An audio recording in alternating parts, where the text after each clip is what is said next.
and welcome back to another Giant Slayer TFT patch rundown video. Today we'll be diving into the newest patch 10.16 and all the changes that come with it. There's quite a few large changes in this patch, specifically to a handful of underused items that are receiving buffs. These changes should help shake up the meta for items, as it's been rather stale for quite a few metas now. So without further ado, let's dive on into the patch. But before we begin, please don't forget to click the links in our description. Give your support to everyone who helped make this video happen. We host many TFT tournaments with plenty of exciting content to come, so be sure to also follow our Giant Slayer TFT social media pages. Alright folks, let's get back to the video, and as usual, we're going to start off by going over the system changes. Once again, there's only a few to talk about, with the main focus being on galaxies. The galaxy being rotated out this week is Star Cluster, who's another galaxy most players weren't fond of, which seems to be the theme for which galaxies are staying and which ones are being removed each patch. Along with its removal is of course the addition of a new galaxy, Salvage World. Salvage World makes it so that when you sell a champion holding on to a completed item, that item will now break down into its components. For example, if you have a Last Whisper on an early game carry and sell that champion later, you will now get back a bow and a glove for your bench. This will be a really fun galaxy to play because of the increased skill of playing certain items in early game and selling them later and turning them into different items. It's also going to make pivoting quite a bit easier. On the downside, it will make scouting more difficult because you can't reliably know what another player is going to go for that game based on their early items. All in all, it should make for an enjoyable galaxy. Okay, let's now move on to traits. Up first, we have buffs to Chrono. The attack speed bonus for Chrono is going to be increased to 8.31 seconds from 8.3.5 seconds. 8 Chrono was also buffed, but that's never going to be relevant in the game. The buffs to 4 and 6 Chrono aren't that substantial, but should make it slightly viable to chase after them. Specifically, we're talking about 4 Chrono, as 6 is still up in the air for viability. It is possible that we'll see a return of 4 Chrono late game, especially since Ashe is doing well in the meta, but we'll have to wait and see how it plays out and for players to test the changes. Infiltrators are getting a small change, as the time to jump is now fixed at 0.6 seconds. What this means is that regardless of where you position your infiltrators, they will reach the backline at the same time. Overall, it's really not going to make that much of a difference, but it will now be more of a quality of life change, as all of your infiltrators will jump together. At early levels, the Mech Pilot Super Mech is losing a bit of damage on its ability. It's going from 700, 750, 800 to 650, 700, 750. After that, the damage is unchanged, so it's meant to make it better to go for the 2-star Mech Pilots instead of relying on just the 1-stars. While these number changes aren't huge by any means, it should make the initial power spike of a player hitting all 3 Mech Pilots a bit less jarring than before. 3 Rebels are remaining the same, but 6 and 9 Rebels are receiving buffs to their shield, as it's going from 210, 350 to 225, 400. Much like Chrono, you're unlikely to see 9 Rebels be a viable option, but 6 Rebels, even if just a minor buff of 15, should see more play in 10.16. Space Pirates are getting buffed. Finally! Although, hold your applause, because it's only to 4 Space Pirates, as the chances to drop an item is going up to 33% from 25%. While this is a fairly large increase, it's still questionable whether going for Space Pirates is ever a viable strategy. While the trait is relying so heavily on finding a Gangplank, you shouldn't really ever expect to see this buff make much of a splash. We all know that Vanguard has been doing well as the top frontline option for the meta, and while 2 and 4 Vanguard aren't being addressed, they are instead tackling 6 Vanguard. The armor bonus for 6 is going down to 900 from 1000. It's a nice change to help physical damage carries playing into 6 Vanguard, as before, even with Last Whisper, it was almost impossible to do enough damage to kill them. That said, 900 is still a lot, so we expect this nerf to not matter all that much. And the last trait change to talk about is to Mana Reaver. Mana Reaver, along with Shroud of Stillness and Ezreal, are all getting nerfed. The nerf lowers the mana increase of the target's next spell to be 30% instead of 40. On the one hand, this definitely needed to happen to Shroud and Ezreal, as those two were quite powerful. But on the other hand, Mana Reaver is suffering in the meta because it's so difficult to make use of it in any composition. This nerf is definitely going to make it even less desirable. That said, it's likely an okay sacrifice due to the power of Shroud and Ezreal, and the fact that Mana Reaver isn't really even relevant for any composition that isn't cybernetics. Before we move on and talk about champions, there's one last thing to mention regarding traits. They are targeting chase traits in this patch by buffing 9 Rebels, Star Guardians, 8 Battlecast, Dark Stars, and 6 Infiltrators. These are all fairly substantial buffs to each, but as we mentioned before, buffing hard to obtain traits usually won't matter. The amount of games you're likely to see any of these traits have an effect is incredibly low. It does mean if you do manage to hit them, that you should have good odds at placing highly because they're very difficult to hit. We do suggest that you don't aim for these as it's unrealistic to do so. Now we talk about the champion changes.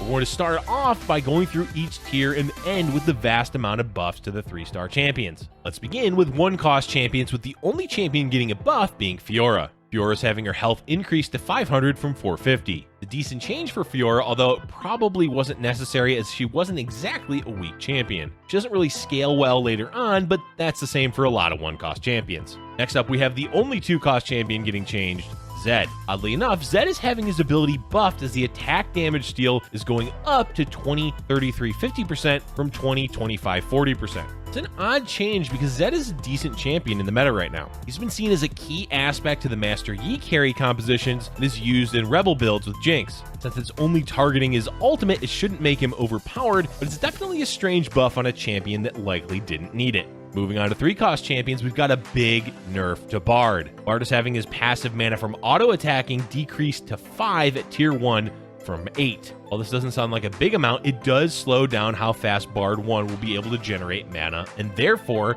less meeps. Less meeps means having him early game is less effective. This is a good change because of how ridiculous Bard 1 is in the early game. We can give him a tier item, either Shojin or blue buff, and he's still nearly as good as he was prior to the nerf. Master Yi is next with a nerf to him at tier 3. His bonus true damage will now be 150 from 175.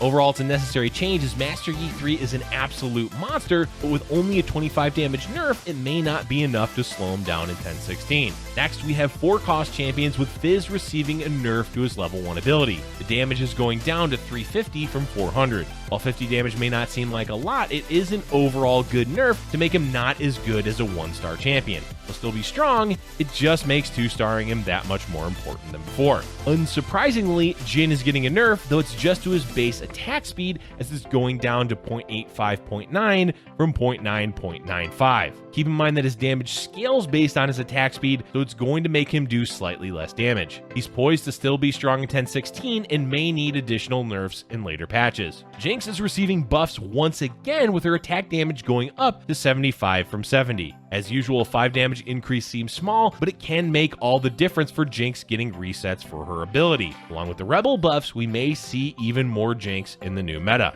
And the last 4-cost is Teemo with nerfs to his attack speed as it's going down to 0.95 from 1.0. Honestly, this doesn't make any difference in how good Teemo is. Attack speed scaling does matter, but it's not a big deal for Teemo, so treat this change as if they basically did nothing to him. The last champion getting balanced before we talk about the 3-star champions is Gangplank. Gangplank is getting his ability damage buffed to 550-700 from 450-600. It's a substantial increase considering it's an AoE ability. We'll have to just wait and see how it impacts his viability in 10-16, but expect to see him played just a bit more often. As we mentioned, there is a ton of buffs to 3-star champions this patch. Far too many for us to go over each, so make sure to check the description below for the link to the patch notes. But we will touch on just a few of the lower tier champions that may affect the meta. First, let's talk about Poppy, who's getting buffs to her ability. The damage is going up to 225 from 200, but the shield is getting a 50 increase. While 50 increase seems small, keep in mind that it scales with ability power. Will this be enough for us to return to Candyland? Maybe, but worth keeping in mind for the new patch. Next up, we want to point out both Ziggs and Malphite are being buffed. Ziggs gets 50 more damage on his ability, and Malphite's shield will be 70% up from 60. We mentioned these two specifically because there was a meta where rerolling for these two in Rebels was very playable. With buffs to their 3-star versions, we may see that happen again. Make sure to check out the rest of the patch notes for the other 3-star champion changes. But let's move on and talk about items. This patch is seeking to make a few underused items more viable. One such item is Swordbreaker, as the disarm is now 33% from 25%. It has potential in blaster compositions, but it's likely not too impactful outside of that. Swordbreaker is probably an item that needs to be changed drastically for it to be truly viable. Runon's Hurricane is getting buffed to 75% from 70%, which mainly only matters for Master Yi, since Sniper bonus was removed from this item. It's already usable with Shojin users, but in terms of damage dealing, it's only going to matter for Master Yi. Locket is going up to 250, 300, 375 from 250, 275, 350, and, well, is probably still not going to be good in 1016. That said, it is a viable option on Salvage World early game, as you can just break it apart later and make better items. On to the big changes. First is Hand of Justice, as the health on hit is being changed to Omni Vamp, meaning it heals both physical and spell damage for 50%. This is a huge change for the item and should make it a top tier item moving forward in the meta. Notably, it's great for hybrid champions or something like the Super Mech that does high physical and spell damage. Next is Hextech Gunblade. This item will now generate a shield of up to 400 health whenever the champion is overhealed. Overhealing means that the health restored by Gunblade is above their max health. Overall, this change is great for the item, but it's still likely to be a bit niche. A great champion to consider using this is Jhin for his high AoE damage ability. And the last item to talk about is Static Shiv. For starters, its primary damage is getting a small nerf down to 85 from 90. But to compensate that, they've made it so it will do an additional 85 true damage if the target has a shield or is CC'd. The implications of this change is huge because it adds an interesting layer of depth to the item. An example would be on Echo. He will get a lot of value because during his ultimate, it should count his target as being crowd controlled, or put it on an Ashe with her 3-second stun. And one last thing to consider is if there's a lot of protector players, this item is going to get a ton of value. All in all, it's a unique change for a somewhat underused item. That is going to be it for today's video, folks. This was a fun patch with a lot of interesting changes to shake up the meta. We're definitely excited to see how the item changes affect the game in 1016. Let us know in the comment section below what you're most excited to play in the new patch. Thank you for watching, and if you're enjoying our content, be sure to hit the like button and subscribe for future Giant Slayer TFT videos.